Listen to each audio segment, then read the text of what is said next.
Happy Monday, everyone, and welcome back to another round of My Patriot Report Live. I am Ratwan Hill, and I am with Mr. Walter Cotton III. Mr. Cotton, how's it going, man? How was the Christmas? Christmas was good.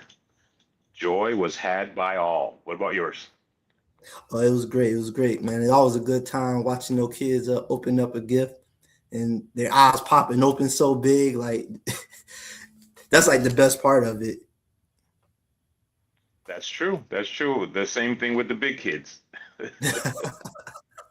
Yes, sir. Yes, sir. Absolutely. And, on that note, wow, in the spirit of family, and me just coming off an interview I did with Mr. Malik Williams Bay, who we introduced on the Patriot on our My Patriot Report Live before, and his mother. I wanted to talk about the economics, the money, the family, that aspect of it, because you often, you preach about us creating these family partnerships, working with the family, and it inspired me to ask the question, what is your thoughts on the current state of the economy? I saw that for Q3 our GDP grew 4.3%, but it says those numbers up there, but realistically that's not what's going on underneath the covers. So could you give me your thoughts on what's going on? So, from an economic perspective, it really, your point of view depends on what class you're viewing the current economic situation from.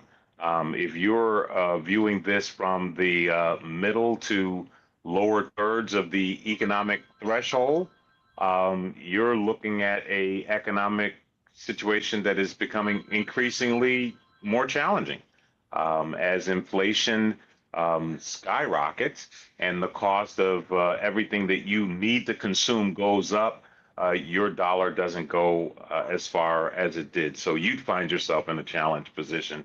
If you're in that upper tier of the economy, that things kind of look opportunistic, really. You're seeing bargains in some places where people see challenges. And so those people that are dependent on a salary, dependent on a fixed form of income, those are the people that are experiencing the greatest amount of challenge in an environment that is economically as fluid as the one we're in. Absolutely. So my question to that is, I know we focus on the business aspect of it. Those people who are experiencing the lower and middle class, what, and this ties into the family limited partnership, what should they be doing to essentially get themselves out of this situation? Because from my perspective, I don't think jobs are not meant to make you wealthy. They're meant to keep you at a certain level, to stay in that class. So, for the individuals who need a different pivot, a different direction, what could you talk a little bit more about this family, of the family partnership, coming together as a family with their resources that they already have internally, and how they could get themselves out of situations? Well, from a first things first perspective, the question that you ask me is what are people that are caught in the lower third? What kind of things should they be considering right now to get themselves out of that hurt locker? That was the question, right? Yes. And that's a very important question. So I want to start by trying to answer that, if you will. And the answer to that question is you've got to find that thing that's tangible or intangible that produces value inflow for you or your company, right? And that could be a geographic advantage, right? It could be a advantage like the one that Ratuan and I enjoy because of service to the country, right? But the point that I'm trying to make is that you've got to find an advantage that produces value inflow for you, so that you can use that value inflow as a shovel, if you will, to dig yourself out of the economic challenge that you're in. Once you identify that opportunity, you've got to redouble your effort right now to make sure that you insulate it, you mature it, and you cause it to produce the kind of sustainment income that your family is going to need over these treacherous economic waters. Mhm. Absolutely. Okay, tying this into federal contracting just in general, let's just say government contracting in general. Do you see that just as a business opportunity, or do you see that more of a as a economic stabilizer? Well, let's take the last question and let's tie it together with this question, and then connect the family limited partnership theme that you're talking about. And the question was, if you're in the lower thirds, what kind of things can you be doing to get yourself out of the hurt locker? Well, we said you want to identify the advantages that you may enjoy, and let's use the one that we tout often, which is service to this country, right? Service to this country has produced an advantage for him and her who bore the battle because of settled law, right? Public Law 10650 give disabled veterans an advantage in contracting. And right now we're pointing to a $1.3 trillion wealth transfer. So if you're a disabled veteran in this particular season, you've identified the fact that you've got a legislative advantage to wealth capture. Now your responsibility is to get your feces amalgamated, get yourself organized in a way that you become what is known as contract viable and contract ready in the space. You get those two things accomplished, and now you're in a position to be a complement to the economy, to the community that you live or reside in. Simple. Okay, Mr. You say it's simple, but so my question is, all right, what if they don't enjoy being a disabled veteran? We know the dismantling of DEI, you know, they those other if they don't have anything else to really rest on as a competitive advantage in this space, right? And say that we talk about the family limited partnership, but they disabled veteran cousin, he enjoyed getting his check, and he's like, I don't really want to, do nothing. Oh man, I don't know about that. What would you say for those individuals who don't have the reach to reach something that gives them that competitive advantage?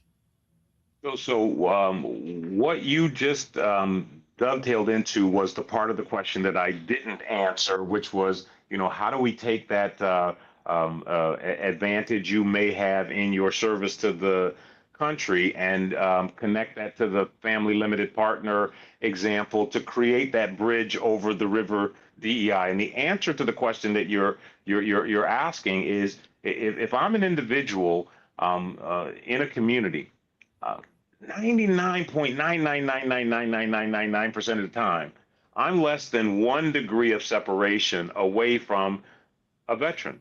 They're in my family, they're in my community, dare I say, they're in the apartment building that I live in. And so, from that perspective or point of view, the innovator in you recognizes the fact that you could establish a relationship with that individual who may be under or not utilizing that advantage, and employ it towards creating that family limited partnership that we're talking about. And the upside of doing that is that it puts your family on the trajectory to do what those who came before you have already done, right? So we're not talking about something that's brand new. We're not talking about reinventing any wheels. The people that have come before you have put $150 billion worth of wealth transfer in their families' coffers. And those families and generations don't have to worry about anything anymore. Your opportunity is to do the same thing with a group of laws that have been adjusted, shifted, dare I say, manipulated to your advantage if you are a disabled veteran. And if you are not, you are no more than 1, 2 degrees of separation away from someone that you could partner up with to employ the strategy we're talking about or articulating here. Yes, sir. Yes, sir.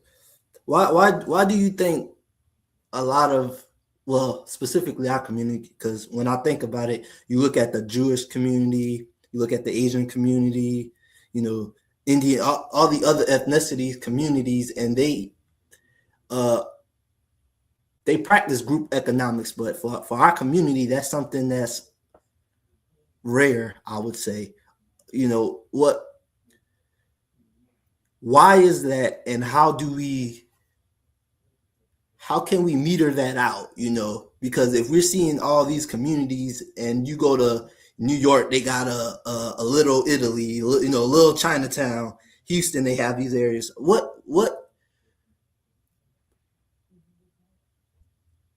What's the root cause for this? I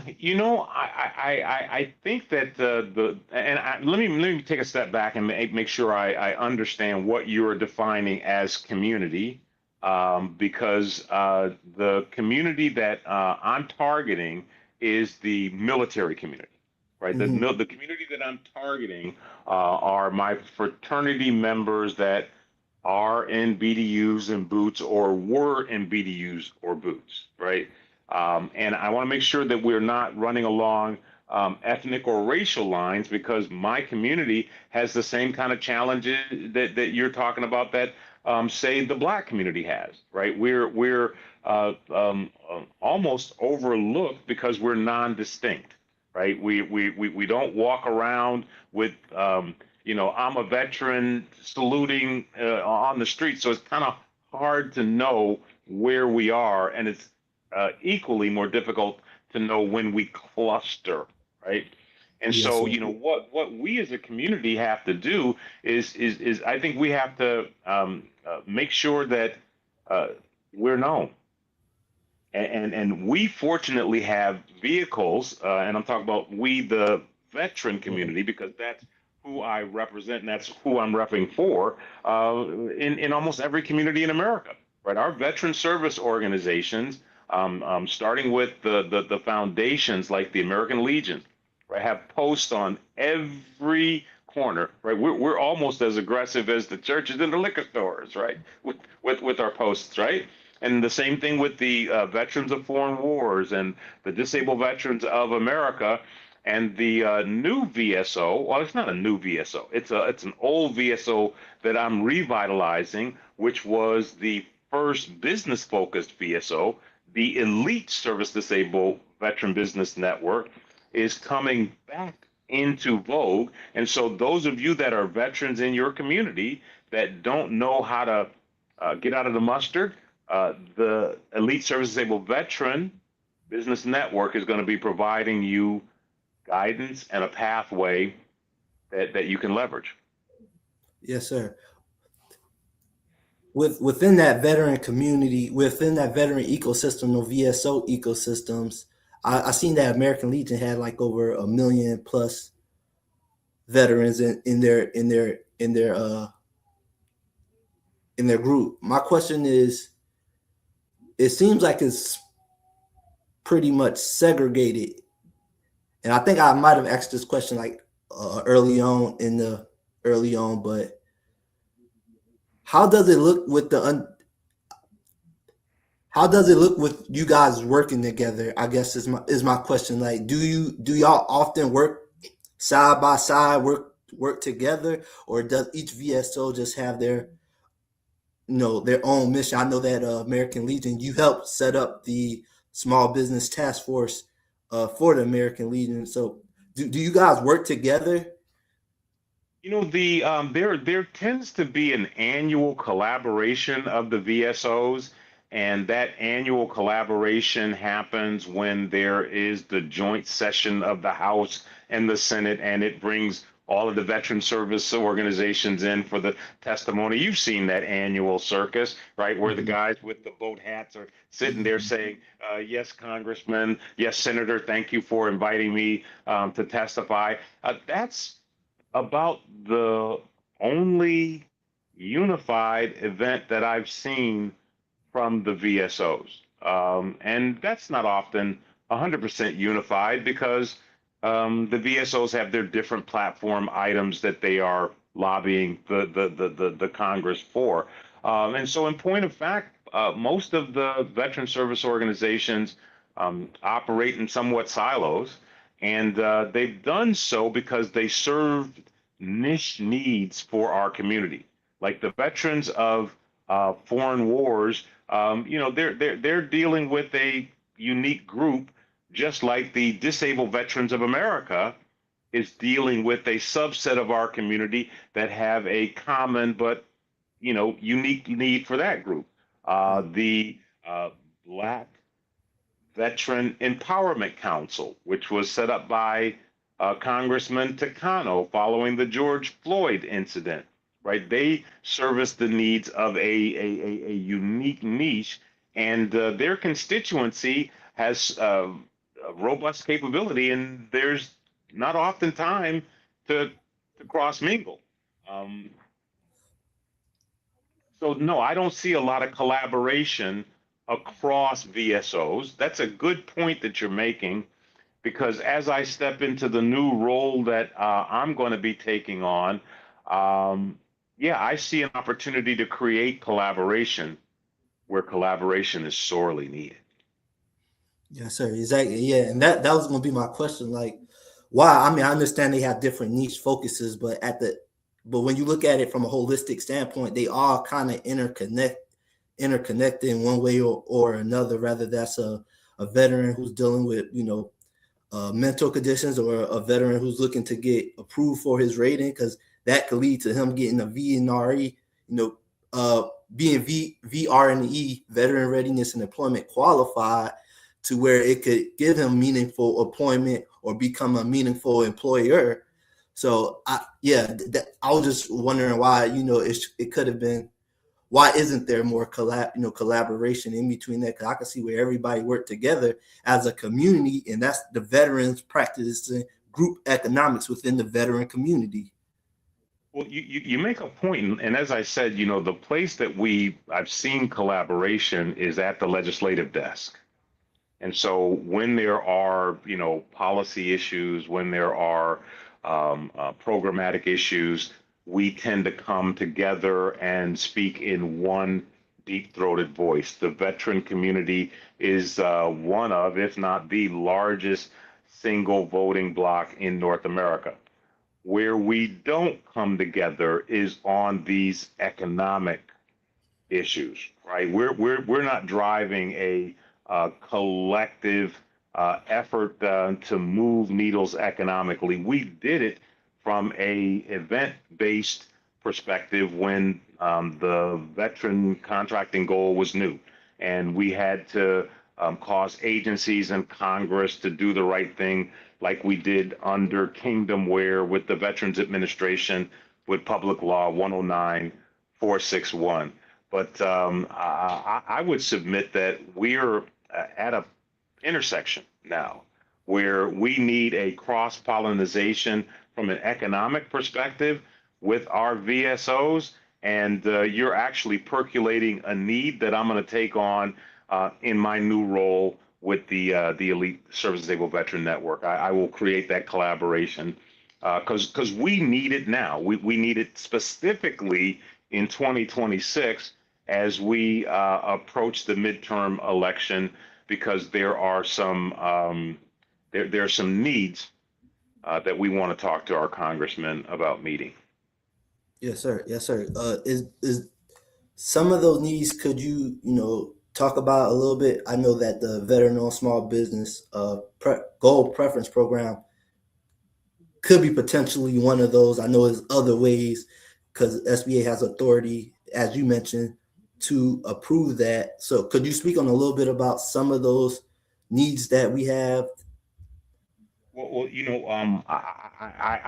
And the reason I'm clutching Ratuan is because I know that over the past 15 years, a yeoman effort has been put in place to clear all of the barriers for disabled veteran contractors, right? To actually level the playing field to create an equitable position for disabled veterans at the federal contracting table.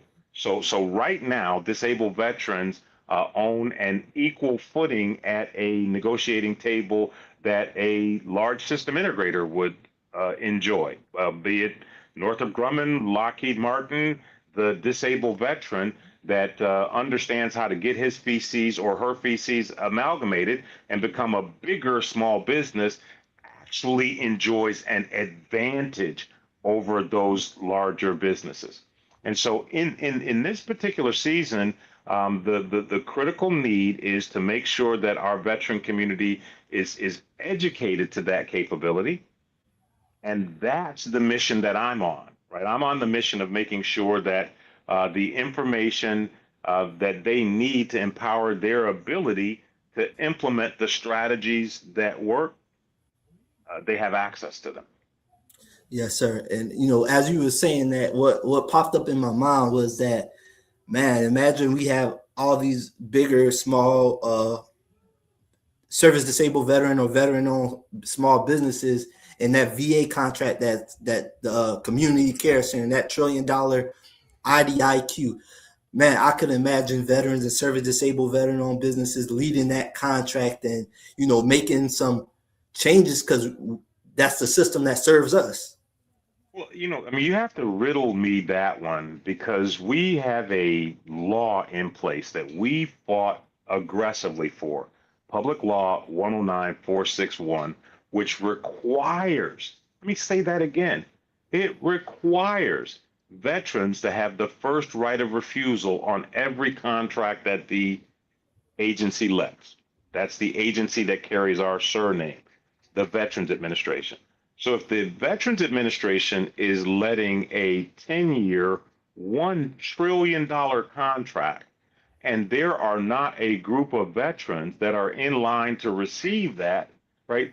Something's wrong with the veteran community, right? Nothing's wrong with the opportunity. Something's wrong with the veterans community. And I know for sure the clear pathway that our veterans can use to prepare themselves for those kinds of opportunity. So what's the problem? Right? What's the problem? Well, the problem is there's a miseducation effort going on. The problem is people are abdicating their accountability and responsibility. And so I think that we need to reclaim our time. I think we need to take control of our destiny in our own constitutional republic fashion because there are those that are out there right now that want us to believe that we live in a sovereign republic, skipping over the power of the people. And what I'm advocating is that we provide them a demonstration of how much we appreciate the constitutional republic that we live in by taking control of the economic levers within our nation, right? We as citizen soldiers, we as true patriots know that the economic instability makes our nation less safe. So what I'm doing, not talking about, what I'm doing is I'm taking control of that reindustrialization strategy that we're hearing Pete and the Department of Defense talk about. I'm taking control of the reindustrialization and reshoring of the manufacturing needs that we have. And the way I'm taking control of it is by making sure that him and her who bore the battle understands their rights under those rules of law and had the ability to compel the agencies, to compel the stakeholders to, how did my brother Spike Lee say it, do the right thing. Exactly. Yeah. And right now, the agencies they're struggling to meet their small business goals because they're not You're not getting enough qualified small businesses on these opportunities. What is your thoughts on just the federal contract environment as a whole? Because I know we mentioned that a lot of the opportunities, they're lowest price technically accepted, so they're not even making too much money, or is it the opportunities that they're going after because they are only a small business, so they're only limited to go after certain size contracts, which doesn't is not fruitful for their organization as much, or they're they nickel and diamond just to survive.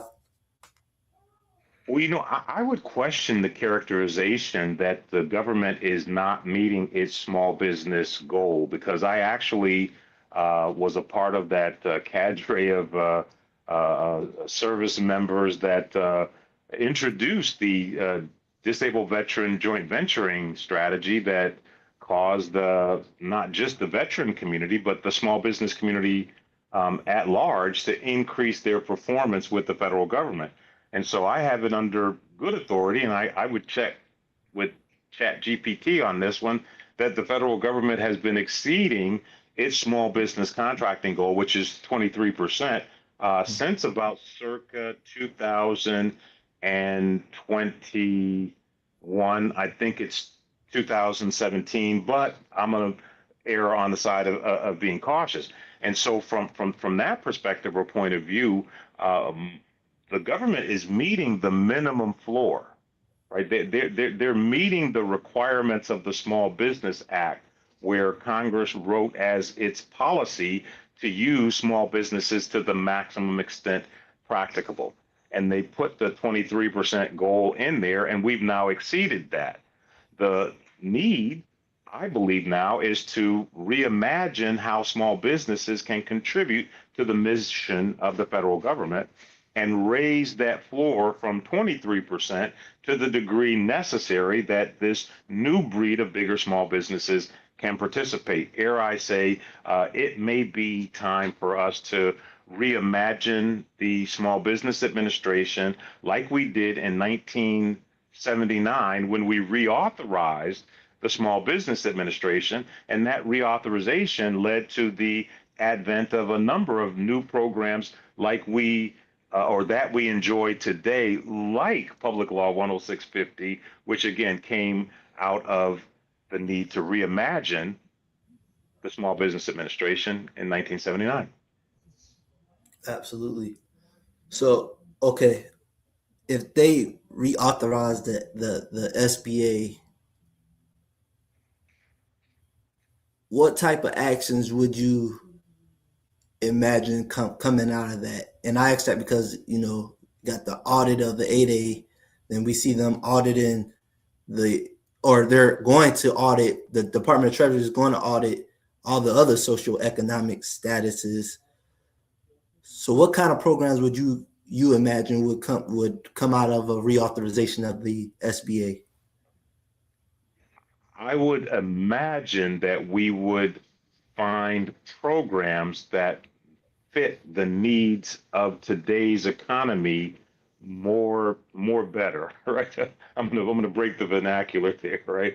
That because what we're dealing with is we've got programs that were created in the federal government that are based on antiquated theories. They're based on technology that we no longer even use, but we are putting band-aids and bubble gum and tape on these administrative programs to try to cause them to fit in a new millennium environment. I think the reauthorization of the SBA allows us to reimagine our programmatic approach and bring that programmatic approach into a relationship with today's technology and how today's technology can enable a more efficient, you fill in the blank, right? Procurement system, more efficient, you fill in the blank, Treasury Department, right? You fill in the blank in terms of, how we might be able to enhance our environment with that fresh look at things. Do you think they're in some way doing that with AI? Because they're doing direct partnerships with all the top AIs, every single one, Chat GPT, Gemini. Do you think they're doing that from a systematic approach by utilizing the biggest AI companies right now? Well, I honestly don't think that they know what they're doing with AI or what AI is doing to them just yet, right? The jury is out on that as we build this relationship with AI and start understanding, what happens when there's no human in the loop. Okay. And as you know, I have a relationship with a AI partner where we are hyper focused on disrupting the acquisition space, right? The Awarded AI is the partner, Procurement Science is the company, and it's a group of 1102s that came together and said, hey, we want to crack this AI code, and we want to do it from an ethical and informed perspective. And so we've got an AI solution that has been connected to a control data lake for the better part of 4 years. We got about $60 million invested in it. And my point very simply is that AI and any other technology applied against the problem in the proper fashion will lead you to an outcome quicker, right?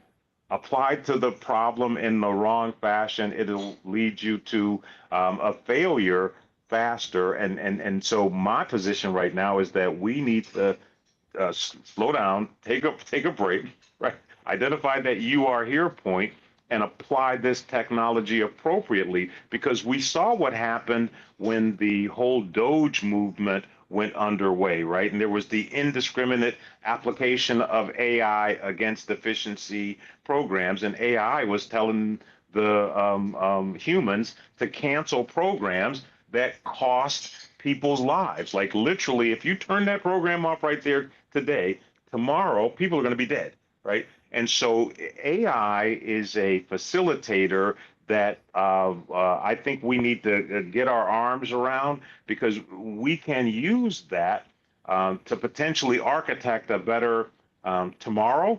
But right now, the jury is out in terms of whether or not we are getting optimum efficiency from our relationship with that technology at this point. Yes, sir. And you could look at the Government Accountability Office and the protests there. They got protests in regards to people responding to solicitations with AI, and that being protested because of wrong things that got put into it. So yeah, you're absolutely right. The we still have a lot of questions to answer in regards to the human, having the human in the loop and metering out those hallucinations that we all know that AI often does. Yeah, and because AI is technology, and what technology does is it allows man to move faster, right? And if you are able to move at a speed that's outside your ability to process, it's outside your ability to navigate, the opportunity for a tragedy, the opportunity for an accident occurs. And that's what AI has done for us, right? It's caused mankind to move at a speed that's faster than his ability to process, right? Because before you've taken the last answer, you got from AI and consumed it, processed it, digested it, you've asked it to go ahead and enhance that last answer. So right now, man is moving at a pace that I think is outside of his ability to really control, and we need to pump the brakes. We need to pump the brakes. And in a situation where you have as much money as is involved around AI, right? People are talking about, right, the new gold rush, the new holy grail, right? You get people's, salivating and nose running at, these kinds of dollars, and they throw caution to the wind. That's when it becomes, I mean, and the people that are throwing caution to the wind are the leaders, the stakeholders, right? The ones that, stand to gain the most from the underhanded deals, right? Those are the ones that are making decisions that need to be held to account. And it's my position, my supposition, that now is a season where we need a we the people movement to put a check and balance in place, to put a fourth branch of government in place, because the three branches are acting erratically, right? The House is not checking the executive branch, right?